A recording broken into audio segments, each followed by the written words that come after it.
Good Yeah. morning, everyone. Oh, sorry, Isa. I was just going to introduce you, Sam. Hi, everyone. Welcome to today's webinar. Our host, Sam Hallett, will be talking to us about the latest Q2 2026 update. Without any further ado, I'm going to hand over to Sam. All yours, Sam.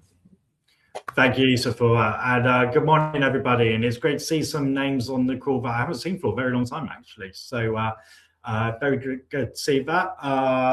Yeah, usual kind of intro to this. So obviously, everything spoken about here is for informational purposes and does not constitute advice. And obviously, as everybody who's been investing in markets knows, markets can go down as well as up, although of course we try to position things will be up.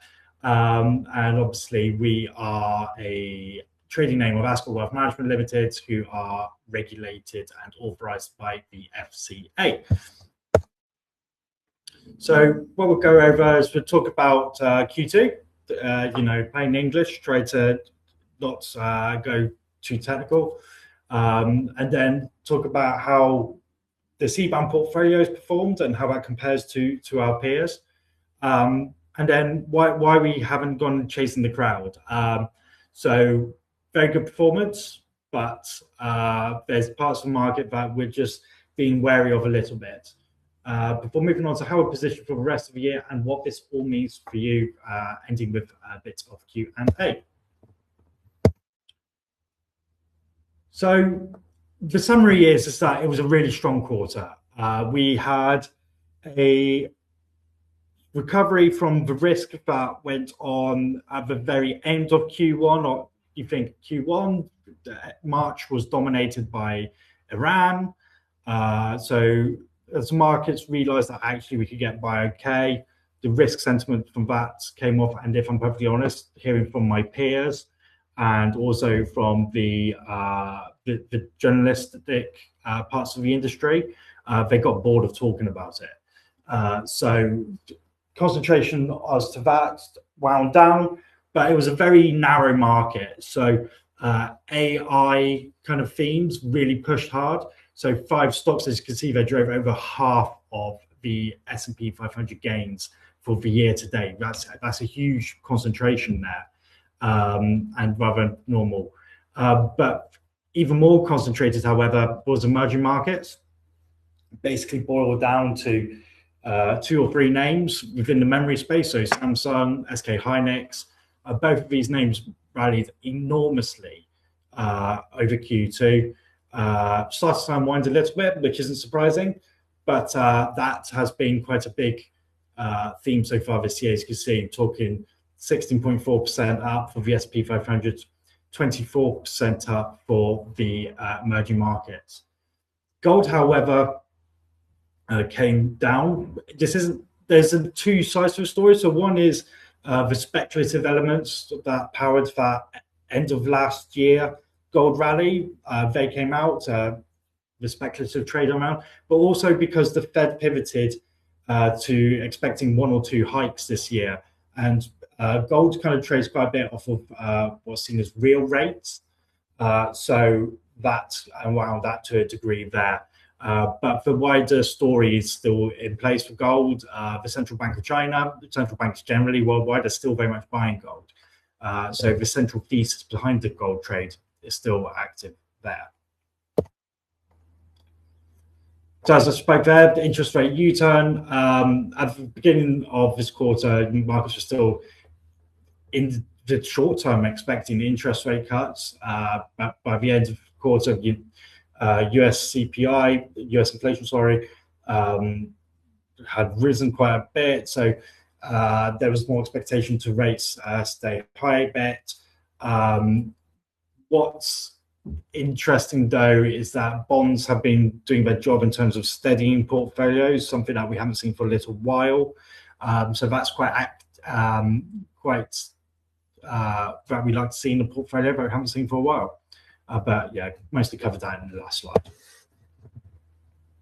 So just again talking about a snapshot there. So the US shares figure there differs slightly from the S&P figure just because this includes the whole of the US market. So the S&P 500 is the 500 biggest companies that satisfy the S&P indice requirements.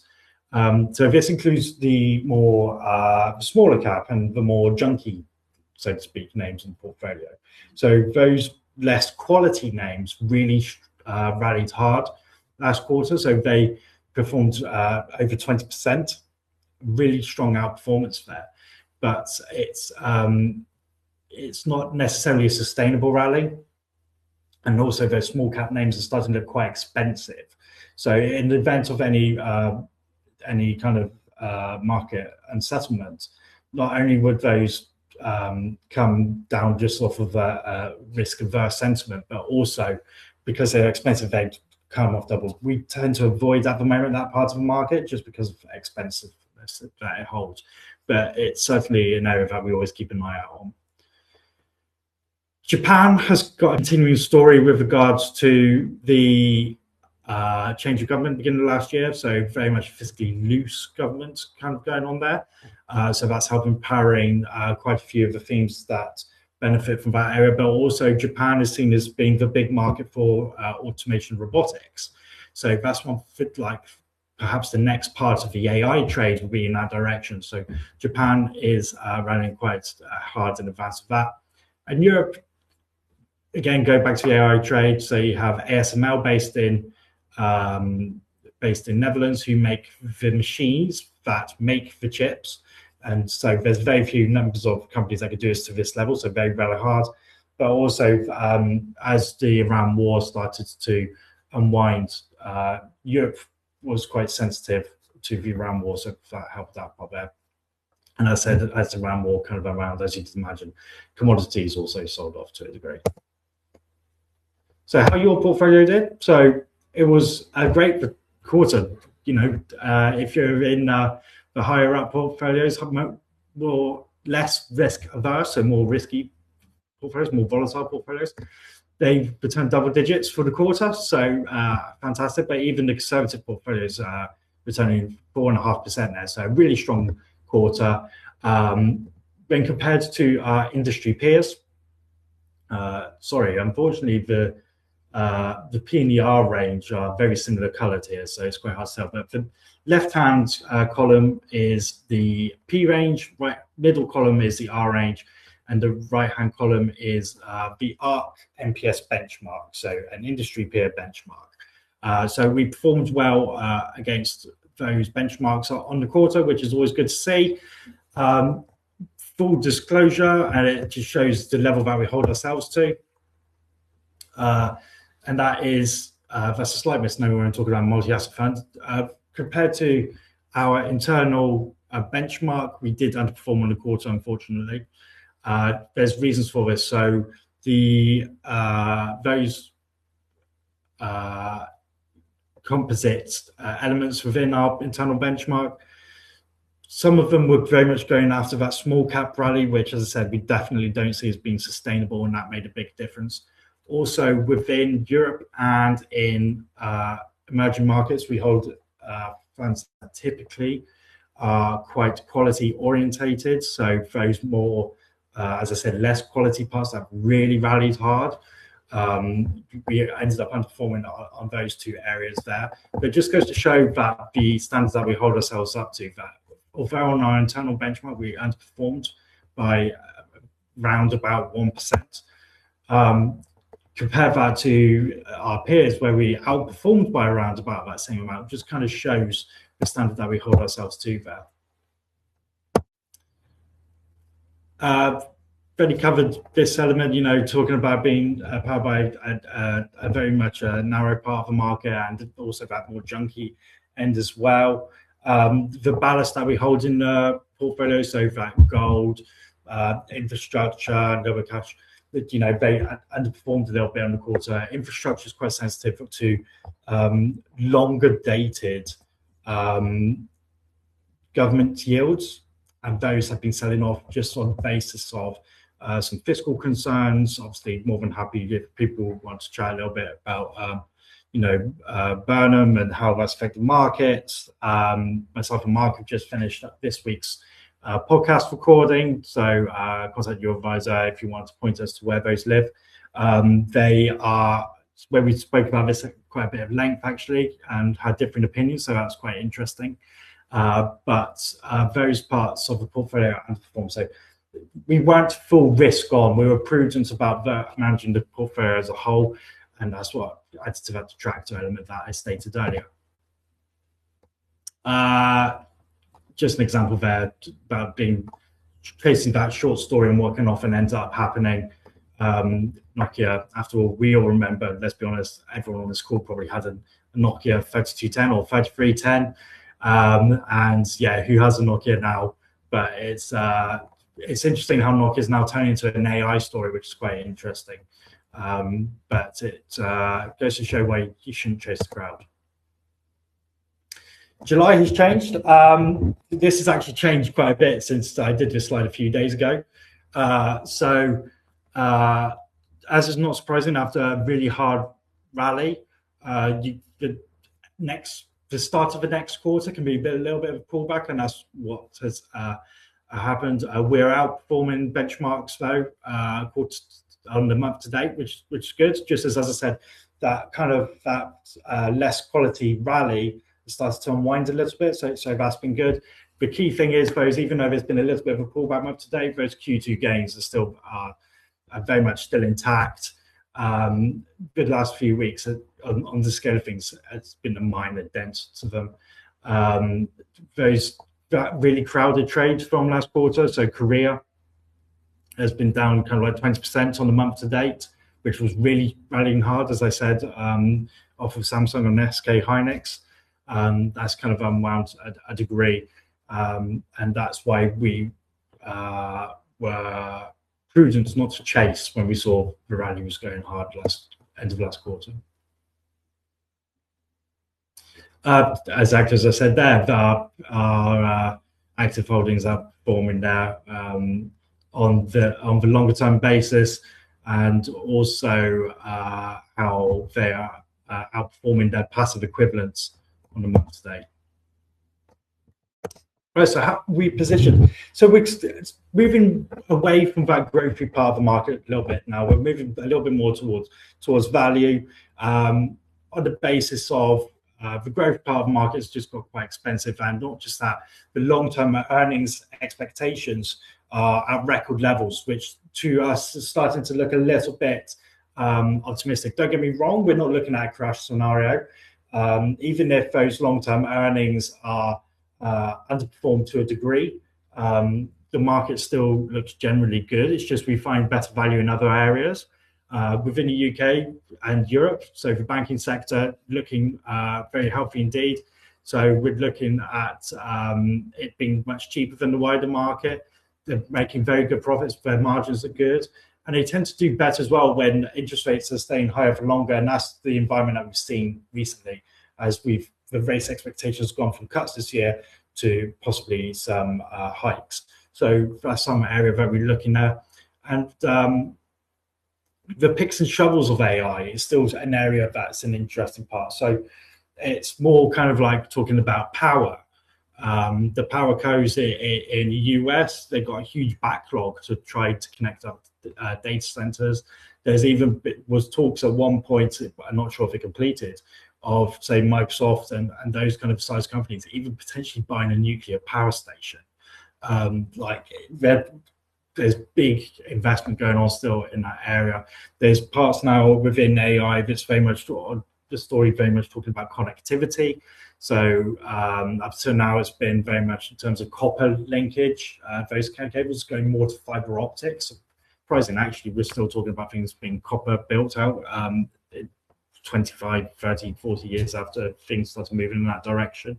But as a result of that, copper, even though it's had a good rally on the year to date, copper's still got that underlying story going on. So there are parts of commodities that are quite interesting. And so I might be one part that in DR portfolios has already happened, moving from gold to wider commodity. I found that MP is likely to do the same over the next week or so. And as mentioned, which tend to be cautious on where there's already been crowded a trade. We've been tending to favour shorter term government debt, more US rather than UK orientated on the year to date. I think that trade still has a little bit of a way to run, but longer ended government debt is starting to look quite attractive on an absolute returns basis. The 30-year UK gilt is not far off 6% now. So it means that it could sell off now by around about 1/3% further, and you'd still end up flat on the year. So after you've received that coupon, that yield, so that is an area that perhaps we're looking at. Not just that, we saw this in 2023.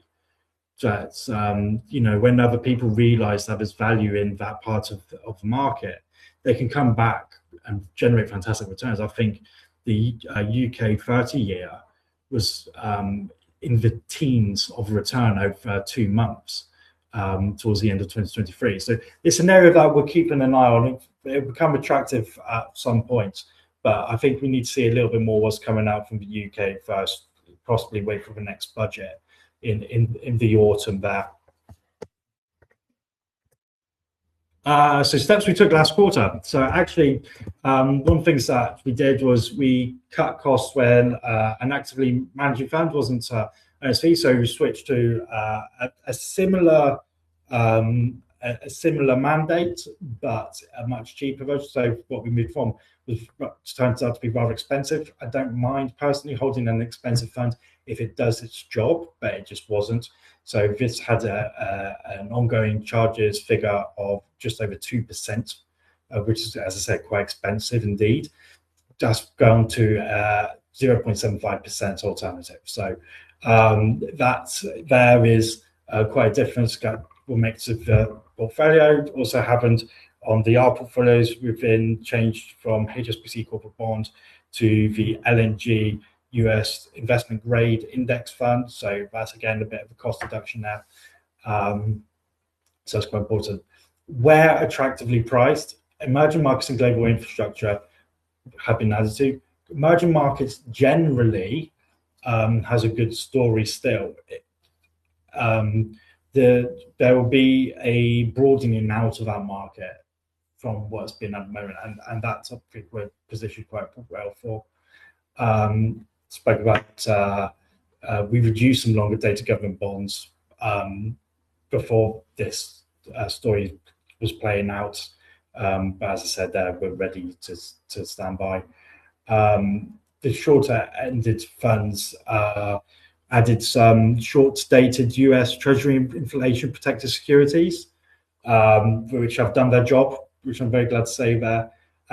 Also, we kept a bit of cash back just so when the right opportunity appears, we can execute it very quickly. And that's one thing I think in this market at the moment. Things are moving around quite a lot. And so it's being ready to do those transactions quickly as and when needed.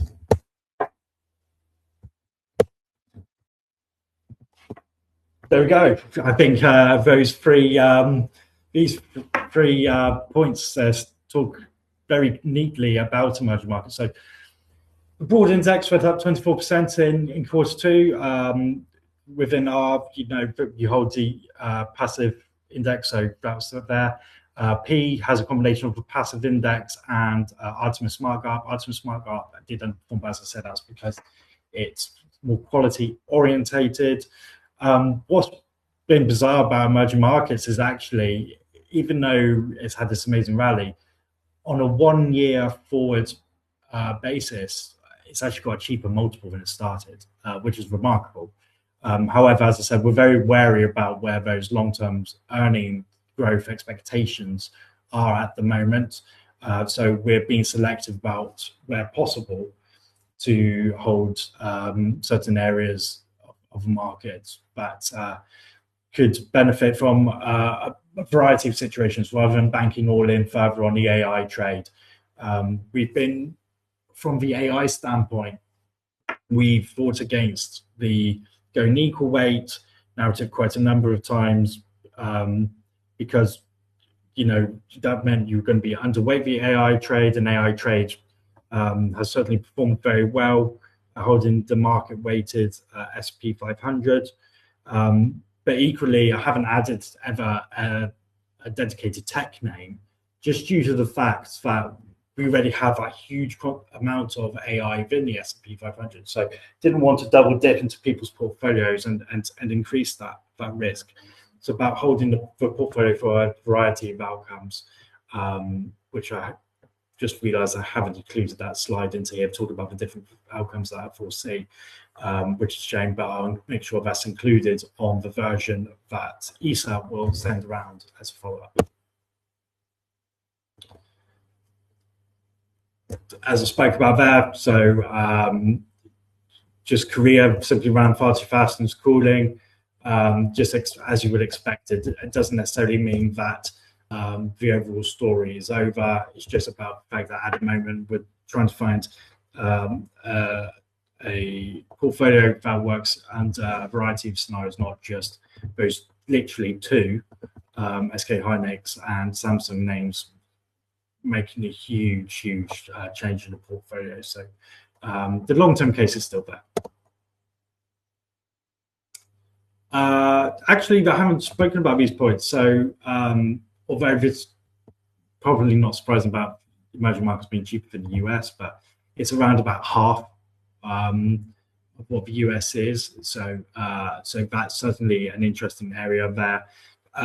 The emerging market index is interesting these days, just because it's full of some really fiscally responsible companies actually out there. But the emerging markets don't tend to be an area that tend to like leverage too much, just because off of the 90s boom and bust. There's still quite a little bit of risk aversion with how they manage balance sheets. So that's quite interesting there in terms of the fiscal prudence. But also, emerging markets is very under-owned at the moment. It's as a percentage of people's general portfolios has been at decade kind of lows now going into this rally. So a small change in that makes a big difference. So we've been there for a while, so we're very glad to see this uplift. As I mentioned, next chapter is about broadening out of the market. And the two questions that people have certainly been asking: has the AI rally gone too far? Now, AI long-term promise is certainly there. It's just whether today's prices already assume a lot of that success. There's an awful lot of pricing to perfection, and as I said about that long-term earning growth being very optimistic, and just being aware of that. I don't think we're looking at a crash, certainly not like that. But I think that we just need to be aware that there are other parts of the market that might be offering better value. And I think that's the kind of thing we're talking about right now. And if you've missed it, I think, as I said about, there's going to be this broadening. And so I don't think it's going to be about talking, your people that buy leveraged ETFs, which, by the way, are definitely not for unsophisticated investors, on single names. That, to me, at the moment, is a recipe for disaster. You're looking at broadening out of the market. It's certainly an environment for an active fund manager, and that's why we've been having some conversations with some people lately in that space. We're selective. We're not going to chase what's already gone hard. If it's already gone hard, the story's already halfway there. It's about always trying to find that next door. And as I talked about in AI, it's about those picks and shovels, networking, and actually, these data centers have been built, but let's not forget the stuff that is inside of them has a lifespan. And when I spoke to some people in the know, let's say, they're saying that the GPUs have been in the NVIDIA story. They have a lifespan of kind of like 4 or 5 years. So they're going to have to keep on buying these things every 4 or 5 years. So it's not like it's just been an up and now the trade isn't there. They're going to have to keep on buying these. So there's revenues there for some time out. So I think that's a very important conversation now. And as always, as we would say, it's about being invested for the longer term and not trying to get that short-term win. But it's about being disciplined, and it's about, we take fiduciary, very, very important. And, our discipline is for at least 12 months out. It's not for what's going on this week or next quarter. We do very much actively manage your portfolio, though. So if there are risks that we foresee, we will consider very much about how that impacts your portfolio. I think, though, one thing I would say is that we're probably in an environment where portfolios will probably be more volatile. And so what I mean by that is I don't mean necessarily straight losses at all. What I mean, though, is I think the noise in the general path of where portfolios are moving is going to increase. If you're wanting to invest money, it could be very much about the what we call pound cost averaging. So put that money in through several tranches rather than on one date. I think that's a very prudent thing to do at the moment. Likewise, if you're wanting to do a very large withdrawal from, say, a pension, do that in tranches as well. Just try to remove some of those date pin risks. Korea, for example, at the moment, their stock exchange has limits about how far it can move in a day before they pause trading. It's been hitting those most days recently. Things have been moving around very much. So just be prudent with how you take money in and out of portfolios. I think at the moment is important. I see there's a question coming about small downward performance in July. I think I've covered that with previous slides, just talking about that unwinding a bit the Q2 narrative. And, it was a huge rally. You did often find out when there's been big moves, you end up with a little bit of pullback. So that can go in either direction. So quite often when you see there's bad news, you find that things come down hard and then pick back up a little bit. So I think the general story is there. It's just about, at the moment, we're talking 3 weeks into the quarter. I think it's round about, might even be slightly less than 1% on the most risky portfolios that pull back after a very strong Q2 of around 12-ish or more percent of the higher risk portfolios. I think it's not surprising. Just to reiterate there, every portfolio delivers a strong positive return, beat the average private client wealth managers, which we're really happy about. But we've stayed disciplined and we haven't just gone chasing that risky part of the rally. Some of that froth, as I just mentioned, is already unwinding. And this next story is going to be about broadening out of this market after what was such a very, very specific market concentration. And as I said, going to lean to where things have good value, cheaper, but with real profits, a bit more unloved, rather than the overhyped. That's possibly where we're heading for the next quarter and possibly for the rest of this year. I think that is actually a very headline point for the second half of this year. It's looking a bit more for value, although we're very much in the earnings season now of AI.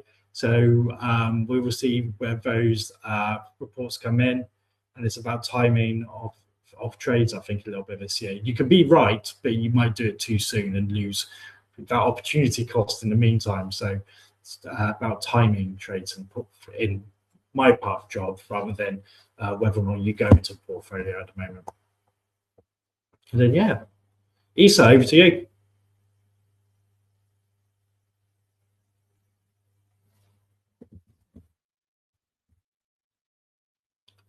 Or to sign off, I'd say floor for questions.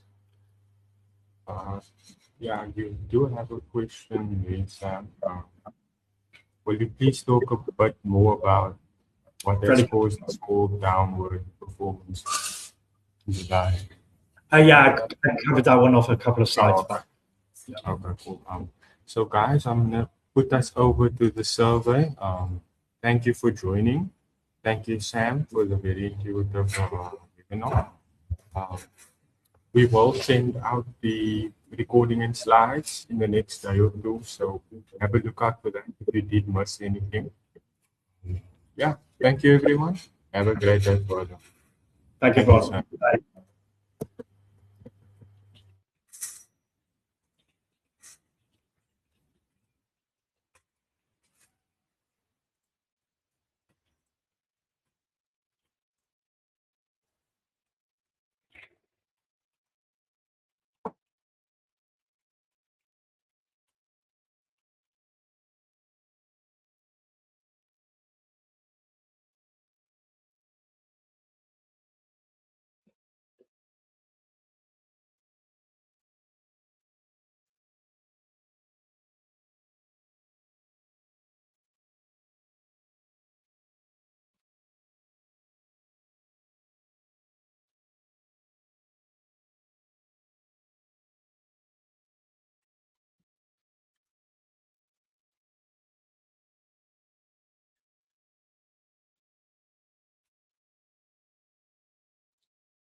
Right.